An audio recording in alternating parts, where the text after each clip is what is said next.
America's Heartland is made possible by They make up a small part of our population, but have a huge impact on our lives. They take business risks few others would tolerate, all on our behalf. They're American farmers who feed, fuel, and clothe the world. Monsanto would like to recognize them for all they do for the rest of us. Because ultimately, our success and everyone else's depends on theirs. and by the American Farm Bureau Federation, the voice of agriculture. Hi, I'm Yolanda Vazquez. As the city moves out to the country, some farm families are finding it difficult to stay on the land. But encroaching development near this Tennessee dairy farm has sparked a new approach to keeping the farm in the family. I'm John Lobertini. Have you ever thought about making a dramatic career change in life? Well, coming up, we'll take you to Arizona, where a couple of city slickers have decided their future lay in farming. Hi, I'm Sarah Gardner. Meeting your demands as a consumer means that the American farmer has had to adapt to ever-changing conditions. We'll take you to an Arkansas farm where a family approach to working the land has turned into an award-winning venture. That's coming up on America's Heartland. You can see it in the eyes of every woman and man in America's heartland, living close to the land. There's a love for the country and a pride in the brand. In America's heartland, living close to the land.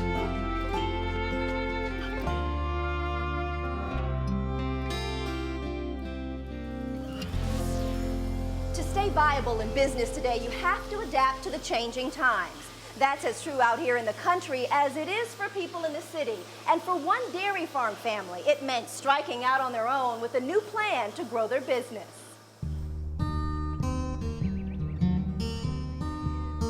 When Lucy Hatcher looks out at these rolling hills and lush pasture land near College Grove, Tennessee, well, we're looking at the dry cow lot right now and some hay land.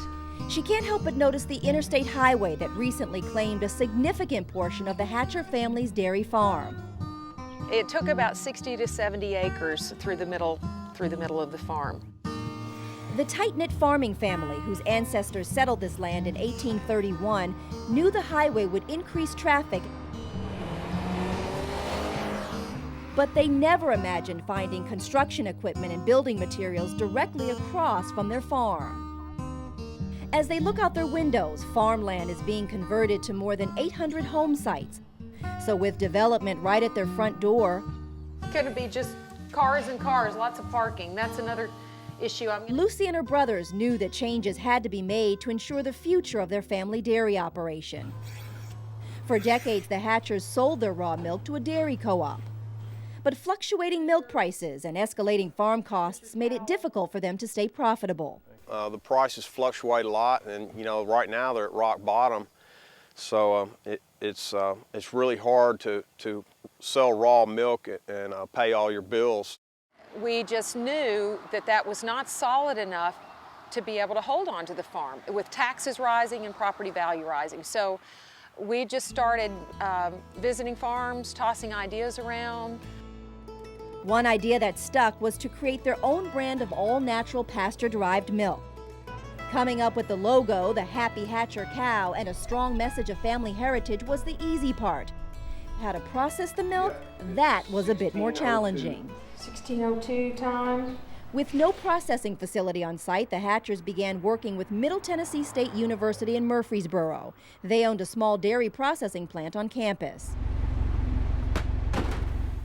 We learned the steps and the procedures of sanitations and bottling and mixtures and calibrations and that kind of stuff. Within a year, sales of the Hatcher brand of chocolate, skim, and whole milk were doing so well, the family decided to build their own processing plant on the farm. They milk the cows one day, it's in the bottle the next, and on the shelf. And there's not very many people that can say that. They attribute the distinctive flavor of their product to the 60 or so cows on their farm, Holsteins, Jerseys, and Brown Swiss. The cows graze year-round, rotating through more than a half dozen different pastures filled with seasonal grasses. The cows on this farm also get their fair share of exercise. Our girls stay quite fit because they have to climb up the hill to the good pastures or up on the hill away from the barn. Ooh, they like that, don't they? The cows then stay in the field and under shaded trees all day, returning to the milking parlor late in the afternoon.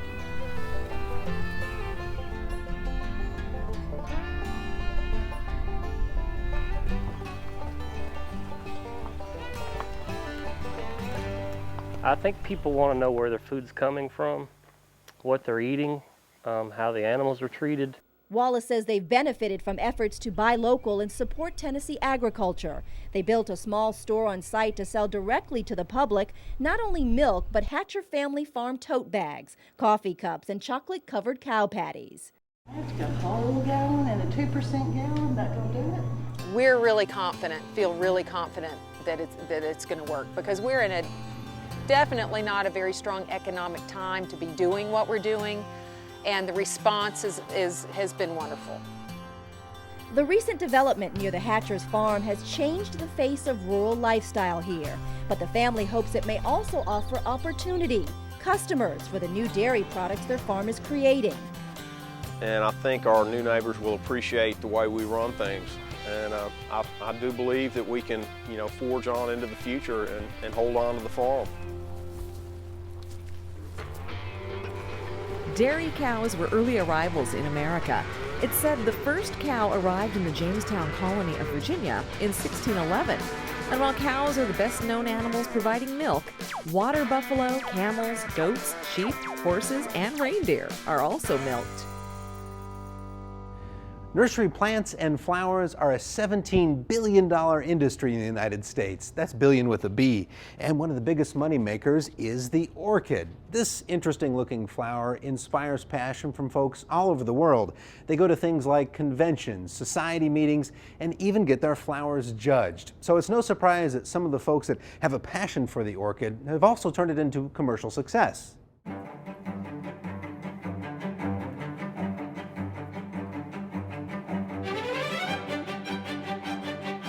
Lateral sepal is 2.6 by 6.2. Measuring down to the millimeter. About 2.6. So you're working on a description? Yeah, all right. Okay. This is serious business for Alan Koch and his judging team. This one we like the substance, the color, the contrast between the lip and the sepals and petals. Alan is a judge for the American Orchid Society. He's also a commercial grower himself, so he knows his orchids. And while he's carefully inspecting orchids, but these should always be moist, not soaking wet. Across the hall, growers of the fascinating flower gather for the monthly meeting. It's not every flower that inspires this much devotion. And many growers have turned their passion into profit. And bromeliads are neat too. Yeah, they are. Good companion Paul and Patricia Phelps of Tampa, Florida fell in love with the flower 30 years ago. I just fell in love with them. As the couple tells it today, it all started with Patricia. I started collecting like anyone else, and the next thing you know, I have quite a diversity in here of flowers, and it's just a passion that it doesn't grow old. She would go to the Orchid Society meeting and I'd go fishing. You know you're an addict when you go to meetings. In time, the hobby turned into a small business, selling orchids to friends and fellow collectors. Then business grew and grew until it was so big that in 1992, Paul quit his day job and sold his floor covering business. And 17 years later, I do all the work, and I tell Paul, go do this, go do that, and so that works out real well. the Phelps sell their Aurora gems, jewel boxes, and Paphlid Penium Leanium Cross Paphlid Penium Chiladaniums at conventions, meetings, and through the internet. Like many growers, the interesting varieties from breeding are what fascinate Paul. He's created more than 800 orchid hybrids. He even has one named after Patricia. I like that one there because it's got a lot of buds coming yet. Got a lot coming on. It'll last a little longer. There you go. That'll be a good choice. What is it about the orchid? It's just the way they look. I mean, if you look at them, they just don't look like any other flower. Everyone has their own fragrance, their own color. They all, some needs more sun, less sun, more water, less water. They call it the orchid bug. You get bit by it. The orchid bug. The bug, yeah, they call it the bug. And if you get bit, it's worse than a drug or anything. You get, it's addicting. There are more than 20,000 varieties of orchids. Everyone has their favorite. One that really fascinated me was one called the coconut orchids. The flowers smell like coconut, and so I was very drawn to that. All right, we've got a 77, 78, and a 79. Back at the Orchid Society meeting, the scores are tallied, and the pink gem Laelia cattleya gets its award. This got what's called a highly commemorative certificate. It is the first tier of awards for what we call a quality award. Translation: this is one you don't kick out of the greenhouse.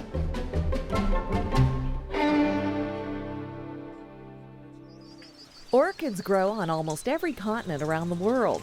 Many don't need soil. They grow on trees or rocks as air plants. And early Europeans thought that orchids did more than just look pretty. They used the roots of some varieties as love potions. I'm Sarah Gardner. Still ahead, we'll take you to an Arkansas farm where a family's approach to farming has turned into an award-winning venture. I'm John Lobertini. Recent surveys show the number of small farms is on the upswing in America. Coming up, we'll take you to beautiful Arizona, where one couple says their future is right here in the land.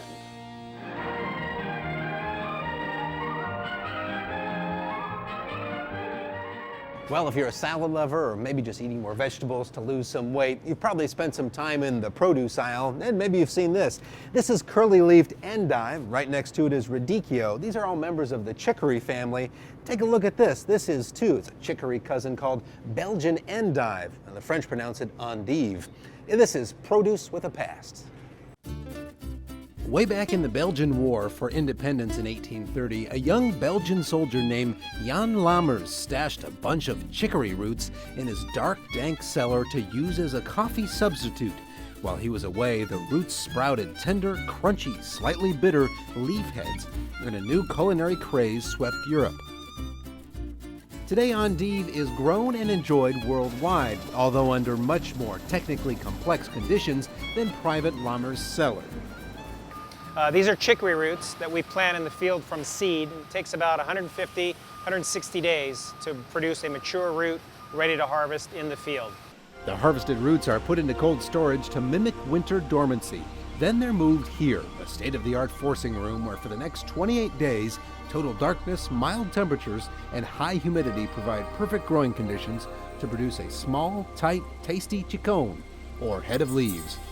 So what do you do with the endive once you get it home? Endive is a great salad, either by itself or in conjunction with other greens. It also makes a wonderful appetizer. Each leaf has a carrier or a boat. And it can also be cooked. It's very versatile, more like a cabbage than a lettuce. Get this, Belgians eat about 18 pounds of endive per person a year. We Americans, not so much. It's less than a pound a person, but that's changing thanks to increased exposure to new taste and texture. Endive is easy to store. Just keep it in the fridge and out of the light. It does like the dark, remember? It tastes good, it's good for you. It's got lots of vitamin A, has almost no carbs, and if you eat 2 cups of it, you're only taking in 35 calories. Well, that'll help the diet. We've mentioned before that only a small percentage of the population in the United States is responsible for providing food, fiber, and fuel, not only to our nation, but across the world. Farming demands that you meet ever-changing conditions. And for one Arkansas farm, that means pulling together as a family. Bringing in their crop of winter wheat means a workday for every generation of the Schaefer's family. Wheat planted in November is being harvested on this late June morning.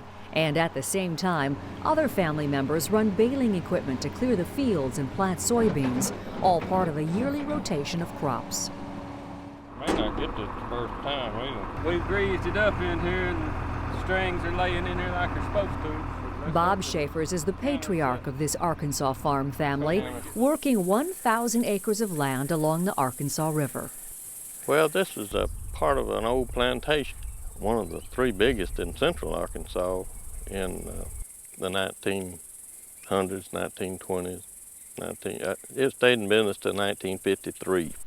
Bob and his wife Pat have been farming this land since the early 70s.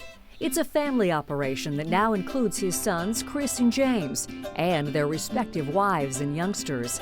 On a busy morning like this, that family strength in numbers makes it easier to face the challenges. Things break down and things get hectic, and just like now, we're running behind. The weather's kept us out for so long, but we just take it one day at a time. Harvesting this wheat crop means Bob's hands on the baler and Chris's eyes on the field. Looks good, looks good. Bringing in a large crop can mean days, even weeks of work for farmers. Time that requires a focus on everything from equipment issues to marketing decisions. One of the boys is a better mechanic than the other one. He does most of the mechanic work, and the other one's a better marketer than the other one, so he does the marketing. Pat Schaefer's will tell you that weather is always a factor, sometimes a devastating one. Since we've been on this farm, we've had 5 50-year floods, so that should tell you a lot. And then we've had floods on the outside of the levee and drought on the inside, on top of it. So it's not easy. It's not an easy life, but it's a way of life, and I think that's what keeps people farming. They have to be, they have a love for it. As with many farms today, diversification plays a major role in keeping the Schaefer's operation in the black. Come fall, they harvest straw to sell through the winter. They raise livestock for the beef cattle market. So we grow rice, soybeans, corn, the wheat here today, and we bale the straw, so we just try to keep our hands in a number of things. And that includes corn that does double duty in the field. The Schaefer's Corn Maze draws thousands of visitors each fall, and the designs reflect local and popular themes. We've done the steamboat because of the river. We did the Razorbacks year before last, and that was a hit because Arkansas is Razorback country, there's no doubt about it. Visitors to the maze also give the Schaefers a chance to educate non-farm families about the work that puts food on their table.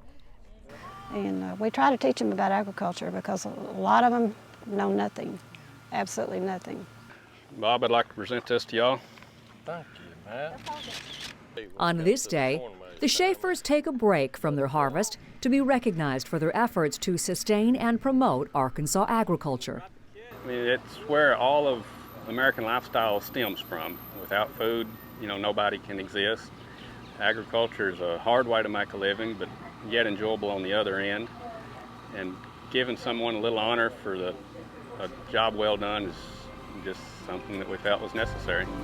The work and honors aside, the Schaefers will tell you that living on the land is a significant factor in the continuity of generation after generation on the farm, a lifestyle that brings its own reward. It's peaceful. I wouldn't trade it. I wouldn't trade it for anything. Much of the wheat raised in America goes into bread making, and 1 bushel of wheat will produce more than 70 one-pound loaves. By the way, the Arkansas soil produces more than just crops. Arkansas is home to the only active diamond mine in the United States.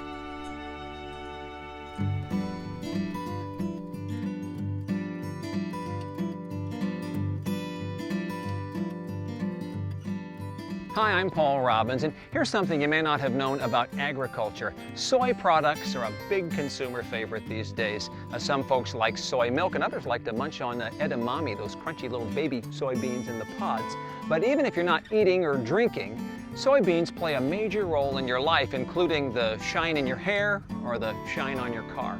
That's because soybeans are used to make hundreds of products, from candles to crayons, from shampoos to hand cleaners. Now, all this started about 3,000 years ago when farmers in Asia first began cultivating soybeans. Soybeans first came to America in the 1700s when British colonists planted them in Georgia. It's said that Benjamin Franklin even had soybeans in his garden. But it wasn't until the 1850s that farmers in the Midwest started planting the seeds and a revolution took place. Soybeans flourished in the hot, humid Midwest weather. George Washington Carver encouraged their use in crop rotation to return nutrients to the soil. And the big bean explosion took place in the 1940s when World War II curtailed production in Asia and American farmers rushed to fill the need for beans. By the way, Henry Ford was a big proponent of soybeans. Back in the 1930s, he had his researchers develop plastics from soybeans that were used to make car parts. And on one occasion, he even took an axe to one of those plastic pieces just to show how tough it was. I think I'll stick with soybeans in my car polish. The thought of getting back to the land is appealing to a lot of folks, especially if it means escaping the challenges of life in the city. Nice thought, but most people don't follow through. That is not the case, however, for an Arizona family who decided farming is very definitely in their future. Is it all tied up now? The first thing you notice about Ruby Becker and Todd Lauer is their teamwork. Like a 12-inch hole and then make it that 14 inches. Second, it's their age. Ruby, 26, and Todd, 24, are farmers. An odd career choice for two kids from Tucson with no background in agriculture. I was really worried that it was going to be a problem, that people would really kind of look down on us. Not so. The young couple was embraced by this farming community after Ruby's mom, Sandra, tired of urban life, sold property in Tucson to buy 240 acres near Willcox, Arizona. We wanted something that would take care of our kids, to start a legacy and everything that we would be able to pass on from generation to generation. Todd began attending Farm Bureau meetings, and working in the field seemed to come naturally. After you plant 6,000 trees and stand there and look at it, it's a really good feeling, that I helped do all this. Farming, though, is a life filled with trade-offs. Every time you plant something, every time you make a mistake, you learn a little bit more. So far, they've planted 6,200 pecan trees across 100 acres. This is year 4, and only a fraction of those trees are even close to bearing fruit. Ruby's father, Marty, was there to help them put trees in the ground. But right now, we don't even know if we'll get a pecan. 10 years, 5 years to get a successful feeling of having the first pecan. And then after that, it's be okay. But right now, we don't even know if we'll get a pecan. Pecans take time, and the family knew that going in. But this is as much a lifestyle change as a career move. Sandra, what are we doing here? We're putting together grow tubes. These are for your grapes? For the grapes. While they wait for pecans, they've begun planting grapes. 5 varieties, most proven to grow in the Arizona climate. We need to finish 1 bucket of vines. They may sell the grapes, but mother and daughter have dreams of making their own wine. If you move that a little bit, it'll be lined up. And these guys are part of something. Today there are 300,000 more farms in America than there were in 2002. That's the last time the federal government conducted an agriculture census. They are smaller farms, but they have a very specific mission. Growing local is all the rage. It's fresher and the carbon footprint smaller. A lot of the restaurants in the Tucson area and Phoenix area carry mostly Arizona-made wines, Arizona-grown products. It's catching on, and I like that. But nothing is a sure thing in today's world. As they wait for their crops to mature, Todd and Ruby aren't letting the grass grow under their feet. Ruby takes college courses online at night. Todd still dabbles in art and hip-hop music, but he uses his newfound experience to move up the farming food chain. Seasonally, I'll work 3 jobs. I'll work for my neighbor over on his farm over there, driving tractors. On the surface, this might look like a traditional farm. Men doing the heavy lifting, women working alongside. A little bit more north. But Ruby and Sandra see themselves more as managers and project engineers. The 2007 agriculture census counted 30% more women as principal farm operators. Hispanic farmers grew too, as did the number of Native American, Asian, and African American farmers. The loud dogs and razor wire help keep hungry animals away from the tender trees and vines on this startup farm, a practical tactic that meshes nicely with Todd and Ruby's other approaches to making the earth productive.